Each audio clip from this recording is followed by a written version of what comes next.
Big clubs in Europe want to abandon the Champions League and form their own European Super League. The likes of Manchester City, United, Liverpool, Chelsea, Spurs, Arsenal, Real Madrid, Barcelona, Atletico, Inter, AC Milan and Juventus. Let's welcome back Gab Marcotti. Nedum and Nuan's with us as well. This is what UEFA had to say. For those plans, we will consider all measures available to us at all levels, both judicial and sporting, in order to prevent this happening. As previously announced by FIFA and the 6 federations, the clubs concerned will be banned from playing in any other competition at domestic, European or world level, and their players could be denied the opportunity to represent their national teams. It seems like it's all-out war, as promised. Nedum and Gab with us, as is Jules. Gab, let's just start with the basics. What's wrong with the Champions League? Why do these clubs want to change it? Well, the 12 clubs concerned, and there's a couple other clubs that haven't come forward, but you can guess who they are, but who would be a part of this.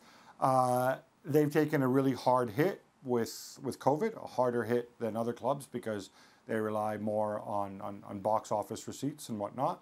And they want to have a hand in, a bigger hand in the governance of the Champions League. They want to have a bigger hand in the commercial aspects of the Champions League. And even though they don't quite say it so explicitly, they kind of ask themselves, well, we generate most of the revenue. We should get a bigger slice of the pie. Now, they made those demonstrations to the European Clubs Association, which is the body that represents 246 European clubs, and whose president is Andrea Agnelli, who, of course, also happens to be the Juventus president. They had long and difficult negotiations with UEFA over how to reform the Champions League. They voted to accept the compromise that was reached on Friday, kind of 11th hour negotiations. And then today, and I think shortly, as I'm talking now, I think in the next hour or so, they're going to come out with a statement. But today, certainly the news leaks that they're not happy with this. And the threat is that they're going to go at it alone. They say that the plan isn't a breakaway necessarily. It's just kind of a rethink, and they need this. Obviously, UEFA feel differently because they agreed the deals, especially on Friday. They're disappointed, especially with Andrea Agnelli, who, you know, does one thing with his ECA hat on and another thing with his Juventus hat on. So we'll see how this turns out. But one important point to make here, Dan, that statement that you read out, that wasn't just from UEFA. That was jointly signed by the Premier League, the Football Association, the Spanish FA, the Spanish League, the Italian League, and also Serie A. And those are the leagues that actually have the power to throw teams out of their domestic competitions, should it come to that. So UEFA certainly saying, we're going to stand tall. We're not going to back down over this. And if you want to fight, then come and get it. And we just have to wait to see what the response is of those 12 clubs. Jules, I feel like this is a discussion we have maybe every couple of years. This kind of view, this Super League is muted. So is this any different? It's different because it's another step forward from those big clubs to try to set up a Super League, for example. I think for me, this is the start of the biggest poker game that European football has ever seen. This is it. This is show us your hand. This is our hand. It's a bit of bluff, but it's a huge poker game. Maybe those 12 clubs, the biggest clubs in Europe, just want a response from UEFA, and maybe they want UEFA to sit down again and negotiate with them. Like Gab said, a bigger slice of the Champions League, money, whatever it is, TV money, sponsoring money, marketing money, and they want to get paid more than that. Maybe they want a rethink about that new format that we're going to start in 2024 about the Champions League. This doesn't mean that there would be a proper breakaway with a proper Super League anytime soon. It just means that right now we're going down again, like you said, in all those conversations we've had before on big clubs, the most powerful clubs in the world, the biggest clubs in the world are not happy with UEFA right now and with what's happening to them in the Champions League. And they just want a full rethink. And again, they're threatening to go and do their own thing. And then FIFA and UEFA are threatening them back. And that's what I mean. This is the biggest poker game that we've ever seen. Nedum, do you like this idea? I think Jules has hit the nail on the head there. I think this is a very, very extreme version of poker. But one thing which I found from being in England is that a lot of the information which is being spread is stuff which is very, very pro-UEFA, it's very pro the league. They're making it seem like these teams, should they go and do the Super League, which I don't believe will happen, but they're making it seem as if they're deciding to leave the Premier League and only go and play those 11 other teams or something like this, which isn't the case.